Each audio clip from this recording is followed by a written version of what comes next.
হৈছে যে আমি কাইলৈ ইয়াত সেফ হয়নে নহয় এনে এটা প্ৰশ্ন আমাৰ মনত আহিবলৈ বাধ্য হৈছে তেন্তে এয়া কেনে ন্যায় বিচাৰিছে আমি প্ৰত্যেকই বিচাৰো যে সেই ল'ৰাজনে উচিত শাস্তি পাওক তেওঁলোকে যিদৰে যি আৰু যদি কোনোবা জড়িত আছে যদি নাইও সেয়া পুলিচে তদন্ত কৰি আছে যিখিনি এলিগেশ্যন আহিছে সেই এলিগেশ্যনখিনিৰ ওপৰত পুলিচে চাৰ্জশ্বিট দাখিল কৰিব তেওঁলোকৰ শাস্তি হ'ব আৰু আমি অন্তকৰণেৰে আমি সদায় শাস্তিয়ে বিচাৰিম কিন্তু সমান্তৰালভাৱে আমি আমাৰ সুৰক্ষাও বিচাৰোঁ আমি প্ৰশাসনৰ পৰা যিদৰে সেই ছোৱালীজনীৰ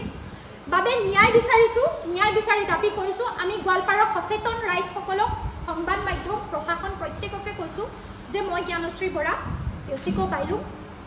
আমি ইয়াত থাকিবলৈ ভয় লগা হৈছে আমাৰ কিয়নো আমাৰ গাড়ী ভাঙি দিবলৈ চেষ্টা কৰা হৈছে মোক ফেচবুকত ইমানে অশ্লীলভাৱে কৈছে আৰু তাৰ তলত এনেদৰেও লিখা হৈছে যে এওঁলোকক কলেজত সোমাবলৈ দিব নালাগে এওঁলোক ৰেপিষ্টৰ ছাপৰ্টাৰ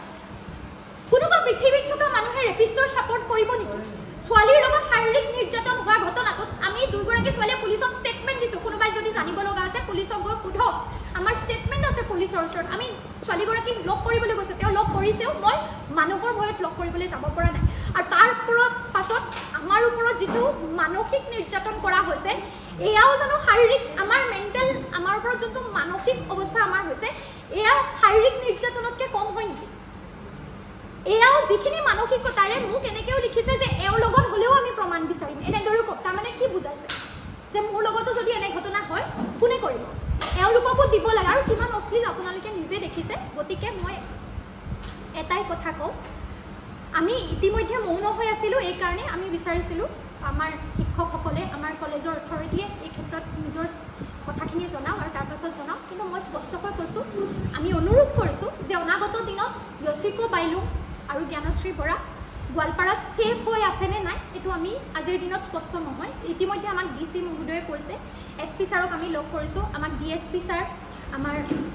থানাৰ OC ছাৰে কৈছে যে আমাৰ সুৰক্ষাৰ দায়িত্ব ল'ব গতিকে তেওঁলোকৰ লগত কথা পাতি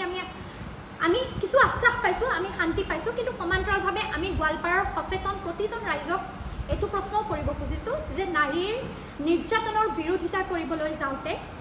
নাৰীক চূড়ান্তভাৱে অপমান কৰি নাৰীৰ অশ্লীলতা হানি কৰি নাৰীক ৰাজপথত খোজকাঢ়িবলৈ ভয় লগা এটা পৰিৱেশ সৃষ্টি কৰাৰ কাৰণটো কি